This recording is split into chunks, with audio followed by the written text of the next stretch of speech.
afternoon, and thank you for joining us in the Evolution of Mobility Partnership session at CAR MBS 2020.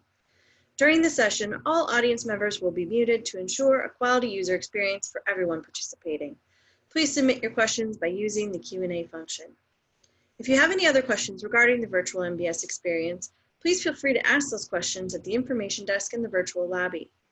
Please also take a moment to visit the virtual exhibits in the exhibit hall. And if you'd like to earn CEU or PDH credits for participating in CAR MBS, please visit our MBS page on our website at www.cargroup.org to access the registration link for CEUs or PDHs. Once again, thank you for joining us today. I'm pleased to welcome session moderator, Senior Industry Analyst, Center for Automotive Research, Edgar Faler. Thank you, Katie. I appreciate that introduction. Yes, I'm Edgar Faler. I'm a Senior Industry Analyst here at the Center for Automotive Research. I'm delighted to have, which I think, three panelists. I would consider themselves as being industry disruptors, although they might not call themselves this. They are very much involved with helping to chart a new future for mobility and helping to establish new partnerships and changing the way that business is being conducted. I'll tell you that, again, I'm very much delighted because in my own background as a securities analyst, starting back in 1994, this was would have been a very, very different discussion, and things were very much from a traditional stock market sort of way that the businesses were funded, and these folks are again blazing a new path here in a way, or involved in that with how they're creating these new partnerships and how they get funded, and I think what's very, very interesting here is they're working to redefine mobility for the automotive industry, reinventing it, involved in reinventing it both from the outside in, a couple of our panelists, and from the inside out. So, and again, and also fascinating times here with the backdrop of all of us facing the COVID-19 global pandemic, and also finding new ways to innovate and funding some of this very, very exciting technology that's changing the industry. A couple of notes here to our viewers is that this slide deck will be available afterwards. So we've included some links to each of the panelists next, so you can come back and access these and do your own deep dive later into each of these businesses. So, and I encourage you to do so. So if we can go to the next slide, our first guest here is Will Foss with Softbank. And Softbank, and Will, we're very delighted to have you, because I think you will bring a very interesting perspective from Softbank and the investments that you've made across the entire continuum, as we're talking about here with mobility, from everywhere from hardware, software, to automated vehicles, to mobility services. So you have a unique view here amongst our panelists, and can add a lot. And again, I would encourage you, all you viewers, to check out some of the links that we have for Will and the businesses that I think we'll get on here shortly. So with that, I'll then move on to our second panelist here.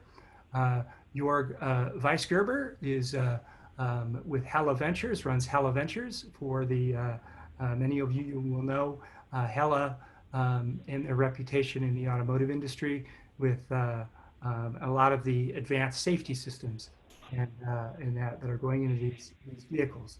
So I think Jorg brings a very interesting perspective in his own right, with some of the focus areas where his organization are investing, and some of the power that he can bring along with Hella to those investments.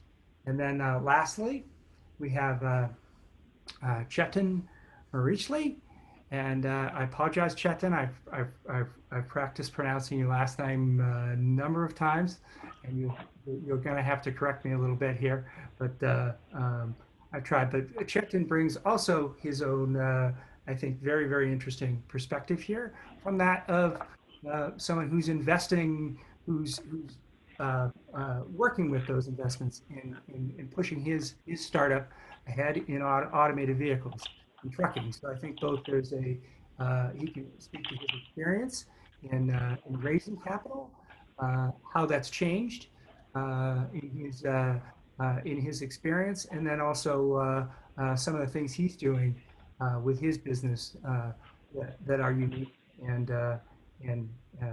along autonomous vehicles and autonomous trucking. So I can't do really their introductions justice myself. So I've asked each of them, starting with Will, just a brief 5-minute introduction of themselves and talk a little bit more about their firm, their area of focus, and give all of our audience members an opportunity to help formulate some of the questions on their own, and we'll take those questions. We have a few just to kind of get started, but Will, why don't you just, if you just for 5 minutes, kind of give a brief background about yourself and the firm and help with our discussion here. Great. Well, thank you for the introduction, Edgar, and very excited to be a part of this panel. As Edgar mentioned, my name is Will Foss. I'm an advisor and a member of the operating group at Softbank Group International. It is the division of Softbank that manages our own capital investment. I've been working in technology and specifically focused on go-to-market strategy and partnership strategy since 2012. First as a consultant, then as an operator at startups, and now for the last year at Softbank Group. In 2014, as part of Deloitte Consulting, I made the shift into I was seconded to our automotive and mobility practice as new terms like the shift to digital, IoT, rideshare, mobile, future mobility began to enter that conversation. And as we started to look for people who had experience advising technology companies for the previous few years with those conversations and bringing that to the automotive and mobility industries. As part of the internal venture lab at Deloitte, I was specifically responsible for commercializing and developing partnerships for auto insurance telematics solutions that we were developing in-house. I then left to become an advisor to the Techstars Mobility Program in Detroit and to help set up and drive commercialization and partnership strategy at DIRC, which is a Dubai and Detroit-based company that develops artificial intelligence-based intelligence and AI-based applications for sensors. While there, I helped build relationships with semiconductor companies, automotive tier ones, State Department of Transportations, and automotive companies. And then in April of last year, I was provided the opportunity to join Softbank Group to bring that expertise and that combination of experiences to our portfolio. As I mentioned, Softbank Group manages the balance sheet investments from Softbank. As part of our operating group, I advise our portfolio companies on go-to-market and partnering strategy. And this includes our mobility companies, our robotics companies, and other assets like fintech and future of work, but I'm primarily focused on. I also support commercial and operations diligence for new mobility investments at the company. In specific, I'm board observer for one of our investments called GoGo Network. GoGo is a European-based company developing an autonomous mobility network.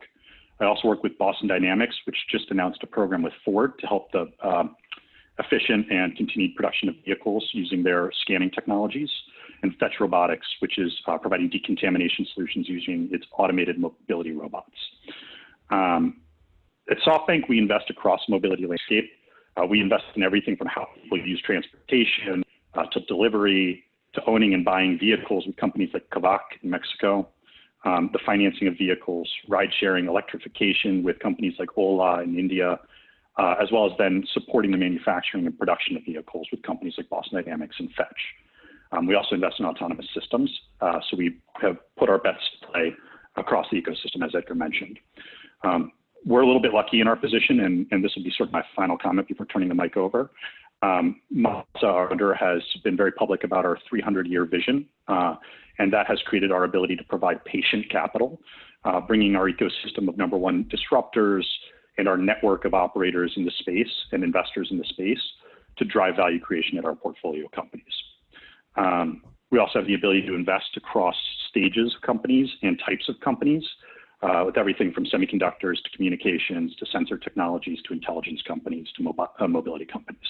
And we can invest in the tune of tens of millions or billions of dollars. Terrific. Well, thank you. Thanks very much. I think that'll help as we, again, as we formulate, get to the audience and get to our questions. Next, I'd like to turn it over to Jorg. Jorg, I'd love to hear more about your background and that what you're doing there at Hella Ventures. I think it'd be very, very informative. Thank you, Edgar. Yeah, so for me, again, Edgar mentioned already, Hella is a traditional tier supplier to the automotive industry.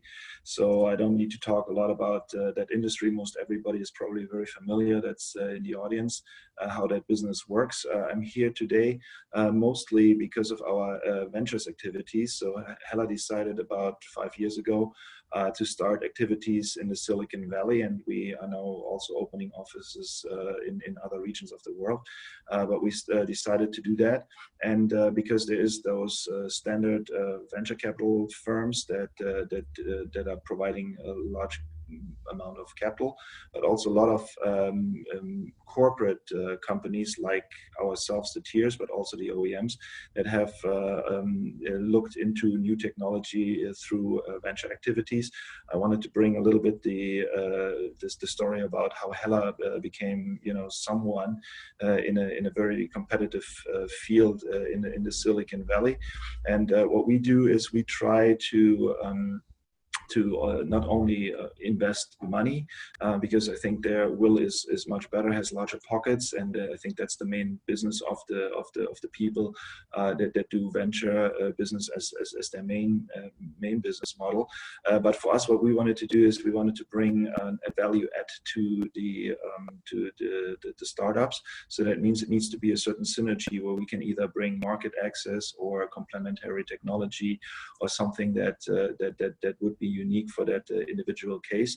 And with that, if you stick then also with that for a while, you can help create more value in the company, and that in return should then be beneficial also for your venture investor you placed. So that's I hope my contribution to the panel today. Yeah, appreciate it. Thank you. And then Chittenden, excuse me, help us with your business and in your role within mobility here, please. Oh, we lost your. I'm delighted to be here today with this distinguished panelists. So thank you so much again for the invitation. I'm Chittenden, co-founder and CEO of Locomation.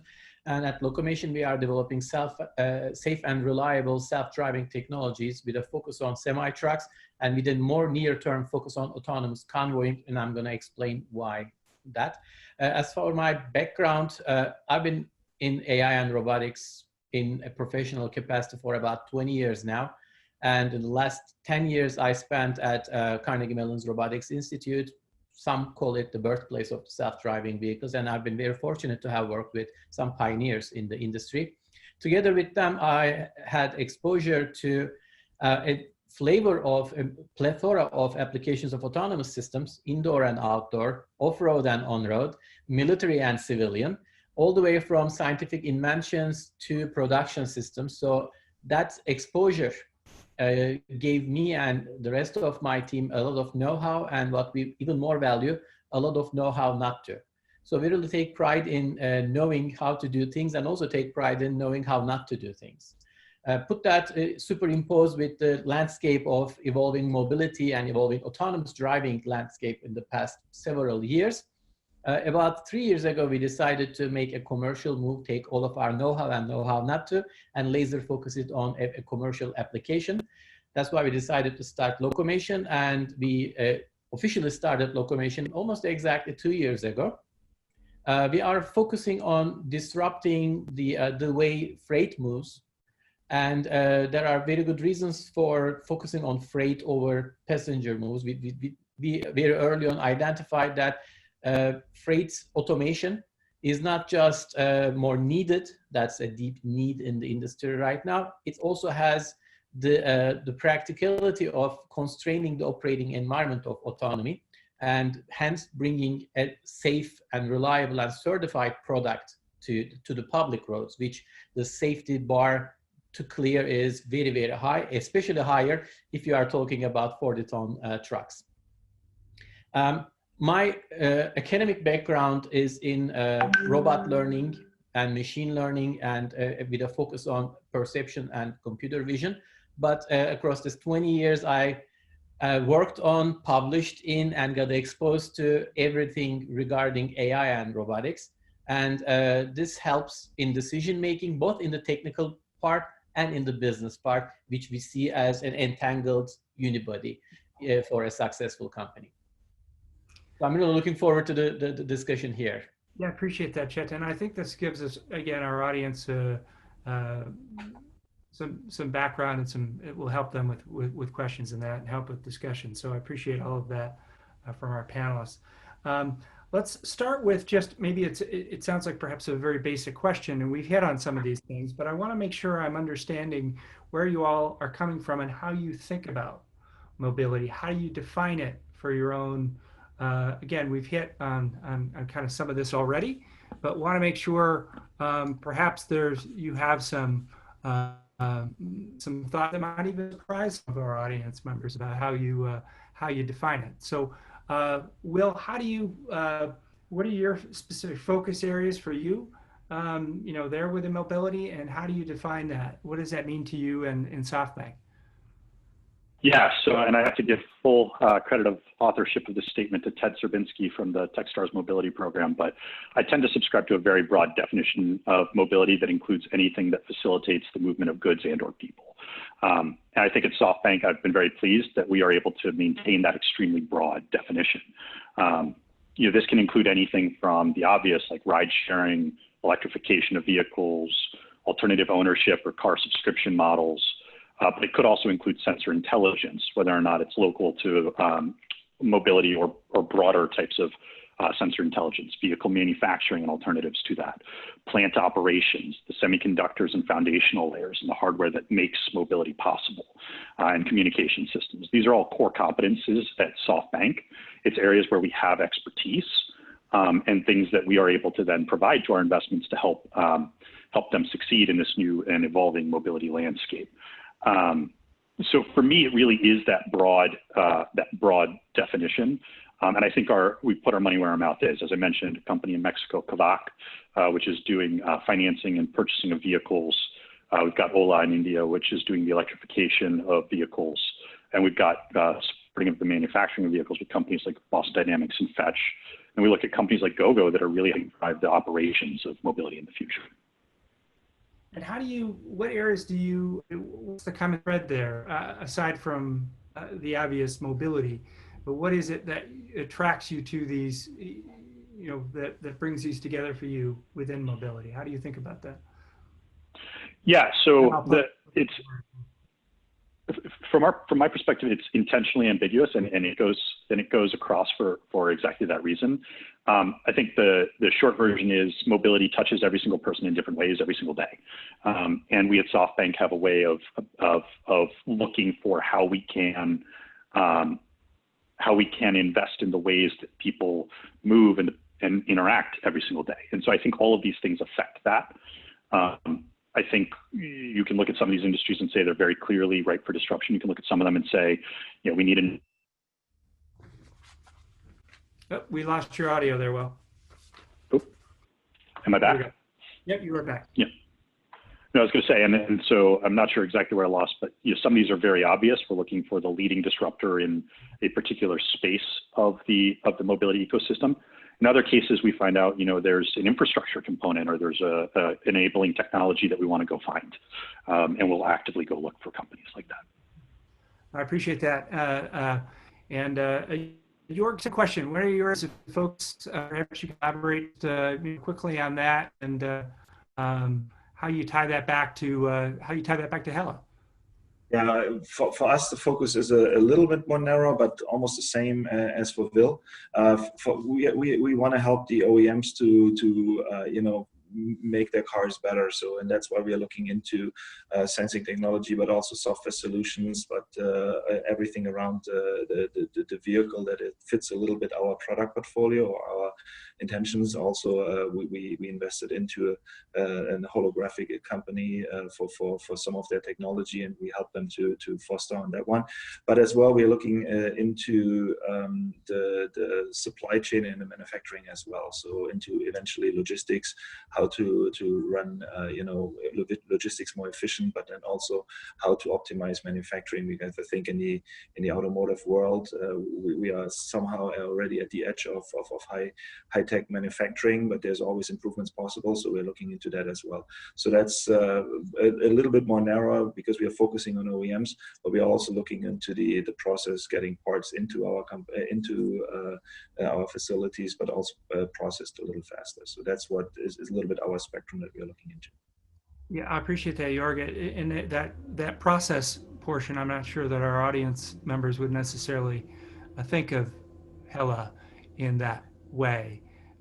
So I appreciate it. For us, for example, we recently announced an investment in a company like Drishti, and they are helping to optimize and monitor manual processes in a manufacturing plant, and it's a very intriguing technology. And again, that is something where we say, okay, this could benefit us, but also if we can be helping the company to make improvements to their product and also spread it out more, even in our facilities, but also into the industry, that would benefit, again, our investment, but also the company per se. And especially if we are the people that started, we have a little bit of a competitive advantage in as the first adopters. Makes sense. Same question, Chittenden. I mean, you've got a dead giveaway with your in your background there with the automated truck. You've talked about that, but I want to make sure, is that how you think about mobility? Is that your world, or does it extend beyond the fleet truck? It does. So as a startup, we have to think big but act very focused. So the initial comments from Will and Jorg actually captured both perspectives perfectly.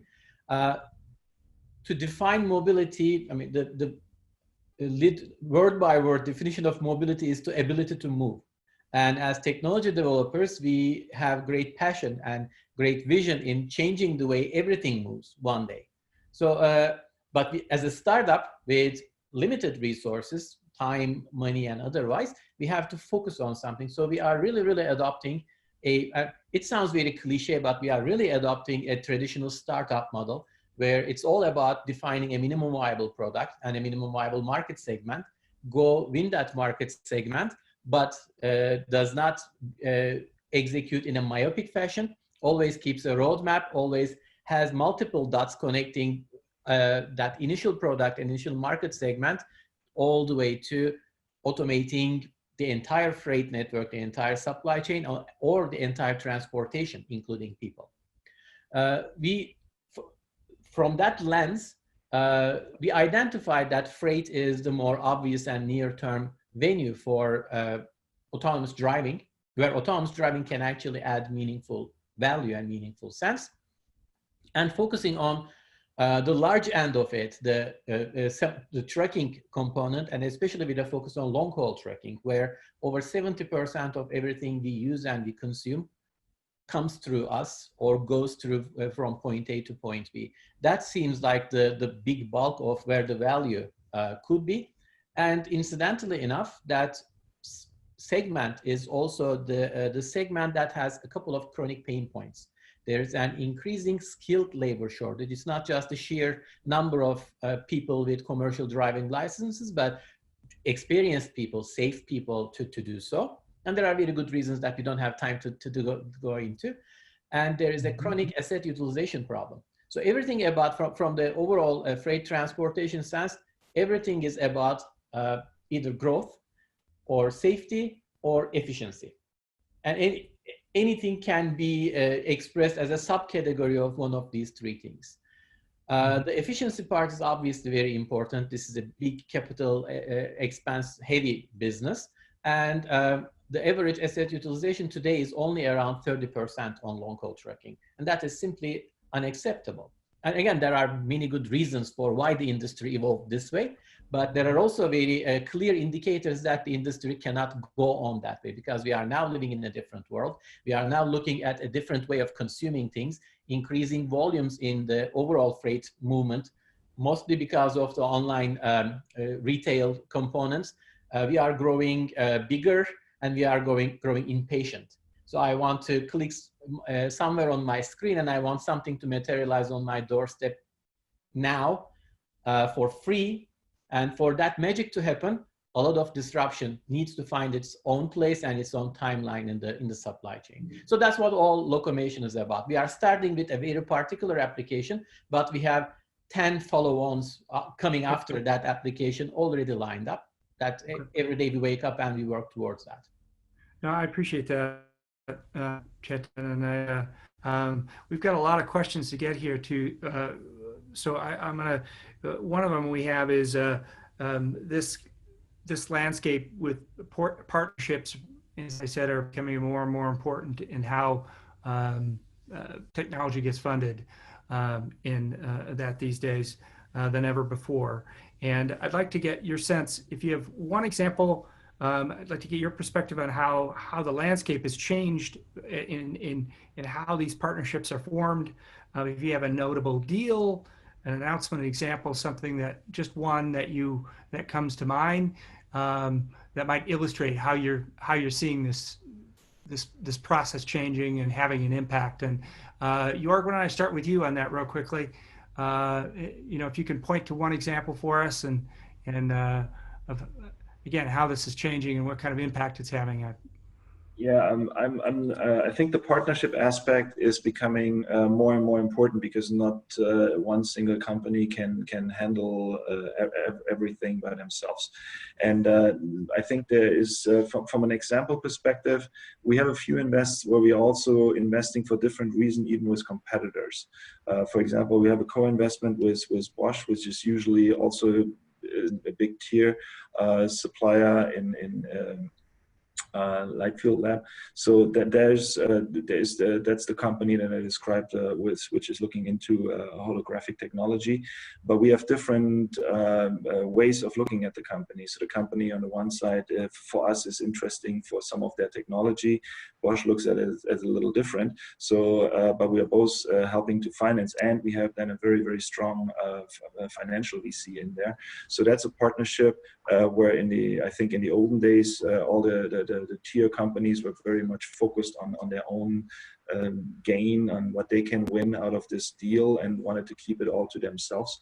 But I think now it's getting more and more where there is more collaboration. The same is true for some investments that we do, where there is a big OEM venture arm investing in that company, and we as a tier invest as well. So it's a much closer collaboration. So you have much more open exchange than perhaps was 15, 20 years ago, or even, I don't know, 10 years ago. It was probably even more restricted, this supplier-customer relationship, and now it's becoming more and more of a, everybody puts their interest into it, and everybody tries to make the best out of the situation with their input given. Interesting. How about yourself, Will? How have you seen it changed in a very short amount of time here, and yeah, of impact that you can share with us? So I would echo exactly what Jorg said. I think this, when I entered the mobility industry in 2014, it was traditional competitive dynamics, manufacture and sell against your competitor. Now it's a co-opetition game. How do we agree without agreeing that we're willing to speak the same language when it comes to infrastructure, when it comes to communications layers, when it comes to applications? Because I need your systems to run perfectly for my systems to run perfectly. At the same time, I think the partnerships are becoming more important as you realize the different levels of complexity needed to make this thing work. And so I think two examples I would just very quickly, and so the third thing I'd say is the entrance of new participants. So companies like Amazon coming in and buying Zoox and investing in Rivian. Like Amazon is not somebody player, and looking at this partnership is something that we need to consider.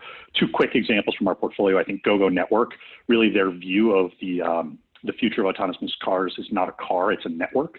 And how do we build an operations network for mobility is really, really important. That requires partnerships across the ecosystem, from the foundational layer to the operation layer, as well as the production of boxes. And then two, vehicles are still a massive component of this future ecosystem. And the supply of vehicles is going to need to be done effectively and cost efficiently. And companies like Boston Dynamics, a traditional robotics company, the announcement that they have with Ford a couple of weeks ago about using their fluffy robot to come in and do a 2-week scan that used to cost $300,000 of a site in 2 days for significantly less money fundamentally changes the economics of production of vehicles. And that's, I consider, more a partnership than a relationship. Interesting. For yourself there, Chittenden, because again, this is traditionally something that would have been developed by, one of the truck makers themselves. Yourself as an outsider, how's that possible today, and what kind of I guess what's allowing this to happen for you? I bet partnerships have to be play a role in that. A lot of them, and it's very interesting because autonomous driving, in particular in autonomous driving for semi-trucks, have so many different stakeholders all across the board, ranging from the truck manufacturers to tier 1 suppliers to the fleets who will be the operators of this technology in the near term, to the maintenance folks who will be maintaining, providing ground supply to this network, to shippers who will then now have to think about this new capability of transportation, because the operational characteristics will change. How long you can drive, how fast you can go, like, everything will change with this new capability. Also, this freight transportation industry employs millions of people, directly or indirectly. How this shift will eventually impact that larger ecosystem. What is the public awareness? What about regulations? What about safety education? What about the future jobs? So all of this have to be somehow managed and propagated in lockstep, hand in hand. And of course, we just by ourselves, we are not doing everything by ourselves, or we cannot even do everything by ourselves, but we have to be at the core of all of these discussions.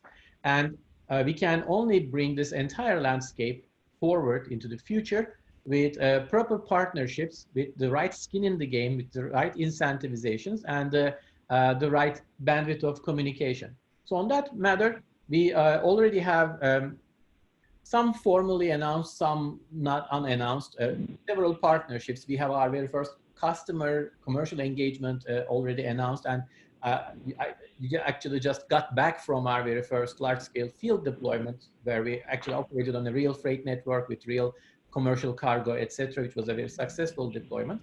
So that's one end, just as the fleet end. We have successful collaborations with OEMs and tier 1s. We have a publicly announced partnership with Transportation Research Center in Ohio, because this technology has to be tested from a systems engineering point of view, and eventually will be audited by independent experts and stamped for safety. So we announced that. We have a bunch of other announcements that are coming later this year, all in the interesting periphery of this core technology part of the autonomous driving, ranging from insurance to further safety validation and assessment to the eventual operational characteristics. As Will said, it's not just about the vehicle itself. It's not just about turning the steering wheel. It is full operations from first principles all the way down to the nuts and bolts of operational details. And we are basically forming partnerships throughout this entire spectrum, and we see it as it's imperative for success for this entire landscape. So it sounds like partnerships are playing a more and more important role of late, in particular as you describe it, is in this concept of co-opetition, and they're here to stay. I'm curious as to how, to kind of switch gears here, how questions around what the impact of COVID-19 is the obvious one on some of these partnerships, because in some cases, as we know, some of the large public,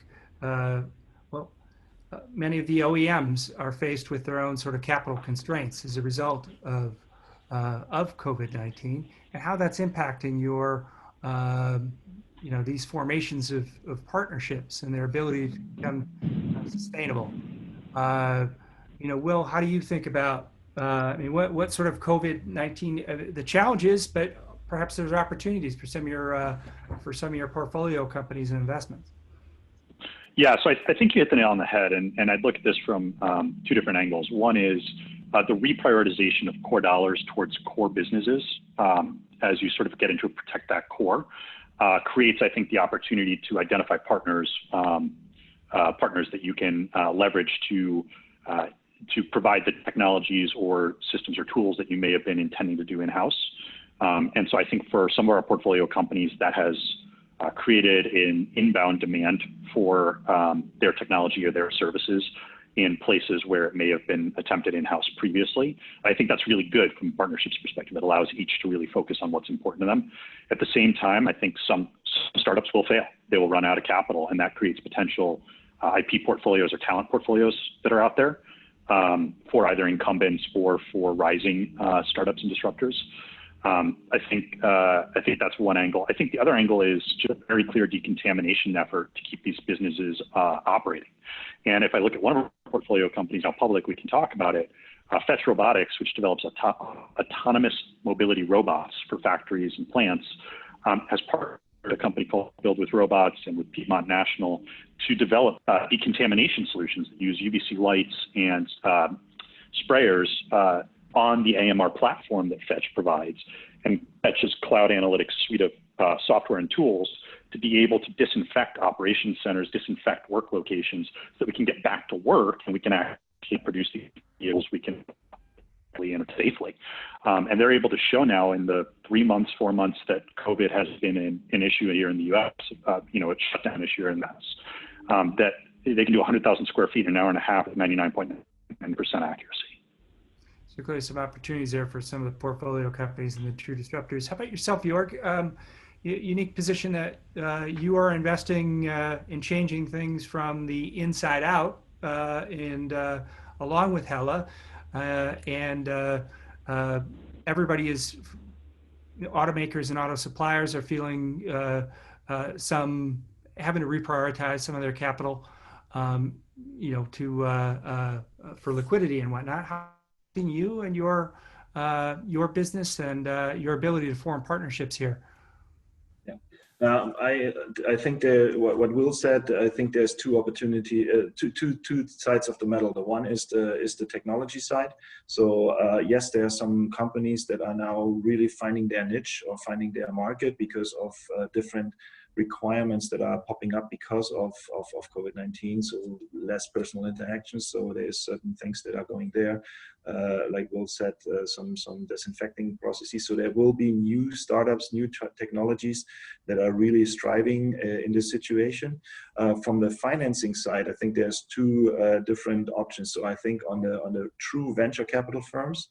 So I think they see that this time here more like probably an opportunity to go in a little lower price tag than it would have been in booming times. So you can get more participation in the company for a little less money. On the corporate venture side, so the CVCs, so that's like the Hellas and all the other tiers, or even larger companies.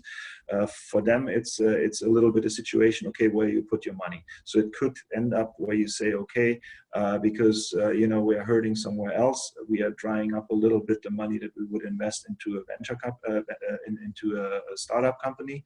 I personally believe that is a bit counterproductive because again the ratings are a bit lower, so you can get better deals, but you need to be then also very, very specific in continuing to invest, so that it's really, like I said, for Hella we are very particular there anyhow, that it fits to our needs. And if we find something like that, even in those days, we would continue to try to find good startups, especially now. Interesting. How about yourself, Chittenden? Any impact in your ability to get financing, or what impact is COVID-19 having on your creating any additional opportunities or challenges for you? From the financing end, I think COVID in general brought in more challenges than opportunities from a startup point of view. One reason is, of course, now with the uncertainty in the markets in general, people are a little bit more cautious at the beginning. Maybe it's now in a correction phase. Things are getting back to a quote unquote new normalcy.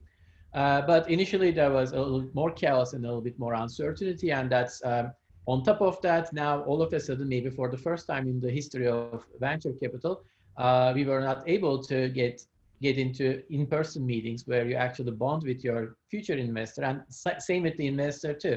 It's ultimately just like pretty much everything else in life. This is a relationship business, and relationships are best built and sustained in person, at least for our generations and like whoever is alive now. Maybe the kids or the future generations will devise equally powerful ways of connecting and doing a business completely online. Having said that, we were able to actually raise during COVID completely online from completely new investors, because ultimately when you have a powerful narrative, there's a way of communicating that even through Zoom.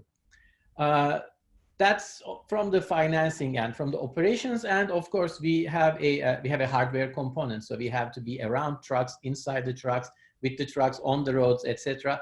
So that brought some operational challenges in the initial days, that we had to devise more elaborate protocols, adding extra safety, extra hygiene around both the interactions between the team members and in and out of the trucks. But we were able to basically adapt very, very quickly, converted our operations first to completely remote only, but then phased into our in-vehicle testing in a controlled fashion with all the hygiene measures in place.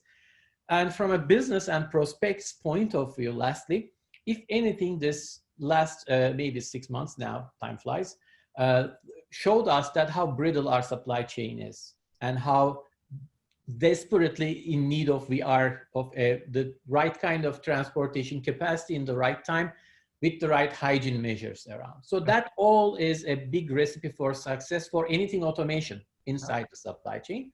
And of course, we are no exception to that. What we are building resonates maybe 10 times more strongly with all the stakeholders right now. So that's the other, from the future prospects point of view, great opportunities. Operations point of view, a little bit of a challenge. Yep. Financing point of view, it's always an extra hurdle. I appreciate that. We're kind of running low on time here, folks. I'd like quickly your perspectives. Any differences between the U.S. market as far as mobility partnership and formation and challenges versus Europe or rest of world? Will you're with Softbanks doing business all over the world. I know you are, Jorg, as well. Will, can you just kick us off? Just curious as your observations around differences between, by market. Yeah, and I have to give full credit to GoGo for sharing the statistic with me. The European Union represents 308 million vehicles and $18.8 trillion of GDP. The US represents 263 million and $19.3 trillion of GDP, but only a fraction of the investment in self-driving and future mobility technology has made it to Europe.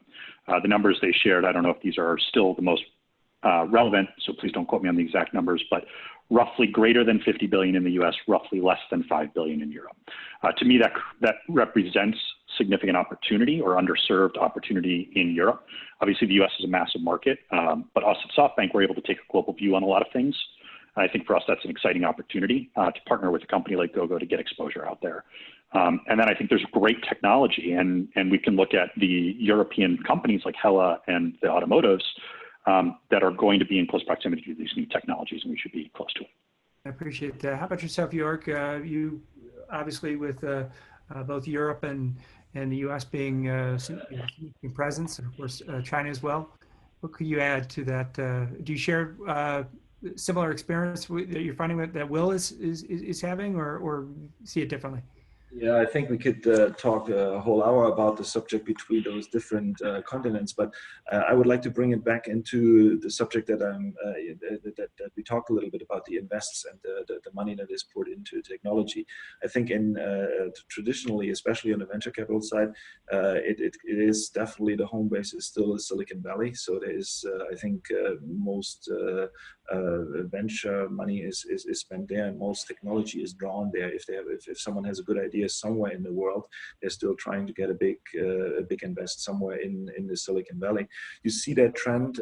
I think a couple of years ago there was a very big interest also in Tel Aviv and in Israel in the startup scene. So there was a lot of technology coming from the military side that went into the autonomous driving field. So that was very, very strong. It's a bit more stable now. There's a lot of cybersecurity going on there as well from the startup scene. So it's a very good good environment there too. And now you see more, also Shanghai popping up very, very strong. And in Europe, it's a couple of cities as well where there's a lot of high-tech startup scene that is very, very interesting. But again, I think it's a similar view like Will had it. The big majority, even in that limited market, is still focused on the very traditional big tech companies out of Silicon Valley. Interesting.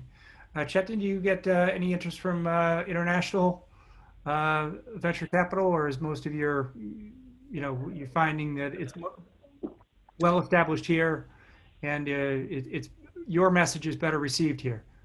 The ecosystem is definitely stronger and more well established here, but there is global interest because this is an inevitable future for everybody. As for the market readiness, in our particular segment in trucking and autonomous trucking, Europe is lagging a little bit behind in the regulations, and that I think is throttling down both the entrepreneurship part and the available financing to it. In the broader sense, parts of Asia are very ripe for disruption and extremely underserved in terms of financing and in terms of entrepreneurship. South America has great opportunities for autonomous driving, and there is very little activity there. China is a big black box in a lot of senses. There are great opportunities, but it's really hard to get to the unit economics analysis to make a proper prioritization.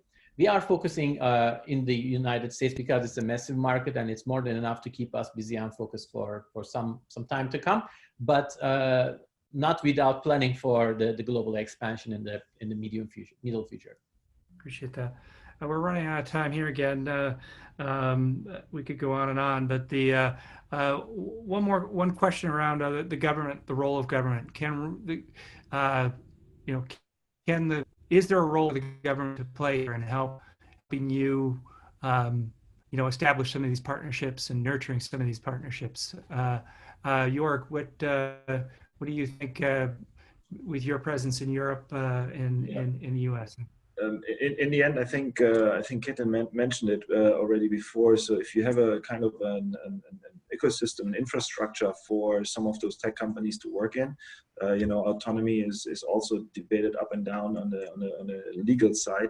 So what are the liabilities and so on and so forth. So if you just generate a good environment from a political aspect, so that those companies can strive and innovate and do things, I think on the financing side, the money moves freely around the world. So there is, I think that I don't think there's any incentive to be, from the political aspect, but the environment for the technology to strive. I think if that's provided by local and federal and even global infrastructures, that would be great. And then the rest will go by itself.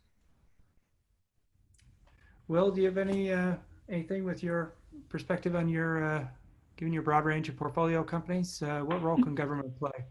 Sure, and I would, in the interest of time, I'll echo most of what Jörg said and give two specific examples of where the governments have been extremely helpful. And it's not really pandering here, but the Michigan Department of Transportation and Planet M, both in providing access to roads and access to capital for startups, has been extremely important for some of these companies to be able to demonstrate their technologies in real world scenarios. Getting those customers, getting those proof points has accelerated those businesses. So I think them as a customer and a stakeholder and a partner is a fluid conversation. Same thing in France. I think we're seeing with GoGo, France and Spain, the transit operators in the legislatures, whether it's the federal government or the local governments, has been extremely important in providing access to both information and roadways to prove these technologies. Thank you, Will. And last note, it's you there, Chittenden. You have, I'm sure, a number of regulatory hurdles from which to overcome. So you've got just a minute here, but I'd appreciate your perspective on government's role. Sure. First of all, there are no really regulatory hurdles because we are seeing very encouraging, great momentum in the regulatory landscape. Now we have majority of the states actually supporting deployment of autonomous vehicles, autonomous trucks, autonomous convoys, or a combination of all. And the federal government has been very supportive, and they have been trying to bring this now patchwork regulations into a more unified manner. There's a lot of more work to be done, but it is more around bringing the existing support, existing enthusiasm in a more coherent and unified manner, instead of going against some wills and then try to convince people that this is a good thing and this should be allowed. So support is already there, it just needs to be coherent. I appreciate that. Thank you all, panelists. We could go on and on and on. I wish we had more time to talk about this. Again, we've left, there's links providing all the materials that we have. So I would encourage folks to kind of check that out, check out your businesses and what you're doing. Again, thank you for taking the time, and appreciate having your own perspective here on mobility partnerships and what's happening and that. So thank you again, and thank you all for joining in, and have a great rest of the day, I guess, everyone. Thank you again. Thank you So much.